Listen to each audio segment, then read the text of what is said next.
Gabriel, but it's what you said. You fell in love with it, and you took the ball and ran with it. You really did. Thinking back now, like, don't get me wrong, we were all running with the ball. You ran behind the right fucking, like, it was just a path, and I saw it. And then a couple TV appearances, it just kept the momentum. And I think I went out with you somewhere, and I saw the likability after the show, the people talking to you, and you just took off like a wow. And nobody deserved it more than you. You sacrificed your life for this thing. I'm here to tell you that Gabriel Iglesias sacrificed his life for this thing. We could go into hours of detail. We won't go there. I'm sure the therapist talked to you about that already. But we sacrifice. People don't understand what sacrificing your life is. When your cousin gets married and you send a check, you don't live your life. We just send checks. We don't go to weddings. We don't go to nephews' birthdays. We don't do anything. At the end of the day, you have to ask yourself, what am I willing to give up? Because it is a sacrifice. People say they want to be there. They want to be on top. They want to be the guy or the girl, whatever. What are you willing to give up? That should be the question. And I can honestly say I've sacrificed everything. I've sacrificed family, friendships, moments that I'll never get back, to do what I do. I love the stage more than I love myself. I've given up health. The night my mom passed away, I was on a stage. The day she was buried, I was doing a show. That's how much I gave up, because I needed to be on stage to function, to not break down. People ask me all the time, oh, well, what should I do? How can I? What are you willing to give up?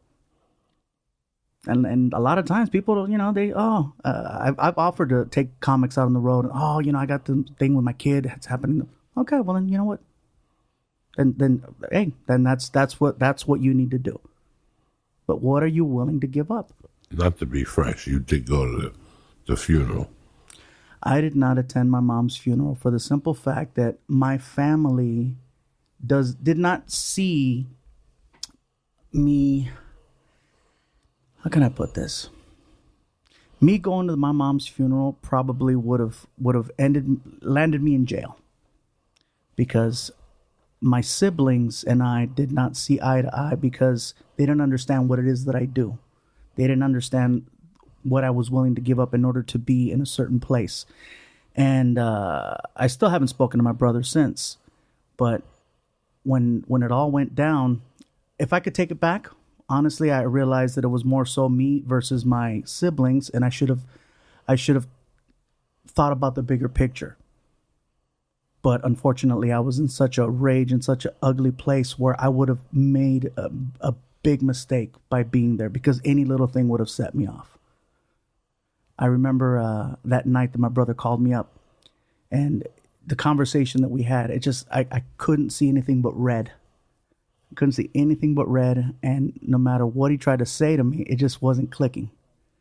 And I had gotten a text message from a friend of mine, Armando Cosillo, and he was there. And I remember getting that message, and I was like, what was I thinking? Because I could have been there. And when people ask me about regrets and things that I wish I could do differently, that's definitely one of them. I'm an adult now where I can look back on it and go, you know what? I should have checked my pride. I should have checked everything, because it wasn't about me. It wasn't about my brother. It wasn't about my siblings. It was about my mom. And even though we weren't on the best of terms at that time, we were in the process of trying to resolve things. And she had gotten sick before I got a chance to make that the case. And I remember I was in so much pain, and the only thing that could get me out of that was to be on stage. And I remember I was in Ontario. I went and did a show in Ontario at the Improv.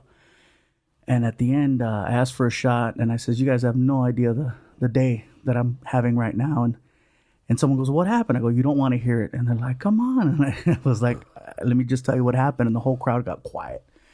And I'm like, yeah, that's what I'm dealing with as of right now. And I drank a lot that night. And it was one of those things where, what are you willing to give up?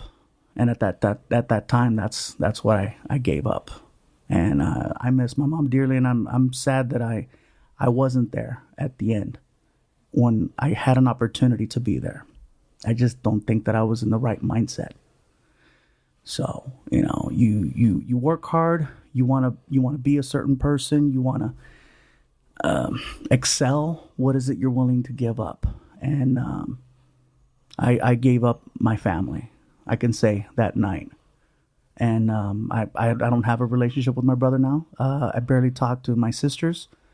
And, when I visit my mom's grave, it's I can't say I'm sorry enough. But there's moments where, you think you're doing the right thing. And that for me is my biggest regret. Because my mom would have done anything for me. I mean, you've been busting your ass. Christmas, you did how many shows this year? You do. And that's another thing, too. You give up Christmases. I would work Christmases because I couldn't be around my family, Joey. It was that bad. It's like they wouldn't look at me and talk to me like a person. I was now a thing.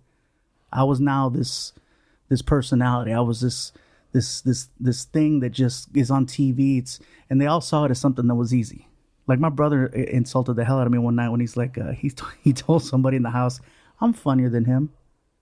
Like, really? And I'm like, they didn't understand. And the more I tried to explain things, it just, it became a thing where, yes, I became the guy that signed checks. I became the guy that, can you loan me money? I got tired of loaning money because nobody would ever pay it back. So I just learned to just give it. It's hard when people stop looking at you like a person and they just look at you like that thing. At the end of the day, I'm still flesh and blood. I still feel pain. I still make good decisions, bad decisions. I'm a human. I'm a person. But when people cannot separate the fact that you're just that. How did your mom feel about you? Because I remember the special where your mom was in the audience for taping. My mom was a big supporter. She would never laugh at my jokes. She was more so like, he's doing what he wants to do. I remember one day I brought home a flyer. I showed my mom a flyer of me on the flyer. She was so happy about a freaking flyer. And I go, Mom, I've been on TV. This flyer, really the flyer? She goes, no, mijo, porque I can take it to bingo and show those cabronas. Mira, mijo, it's on a flyer. I'm like, that was when flyers were the social media of the time. But no, she was a huge supporter. Just that it came to a point where even she was having issues with what I was doing and the amount of time I was gone. And then she wasn't a big fan of my girlfriend either, so that became a thing, and it was hard.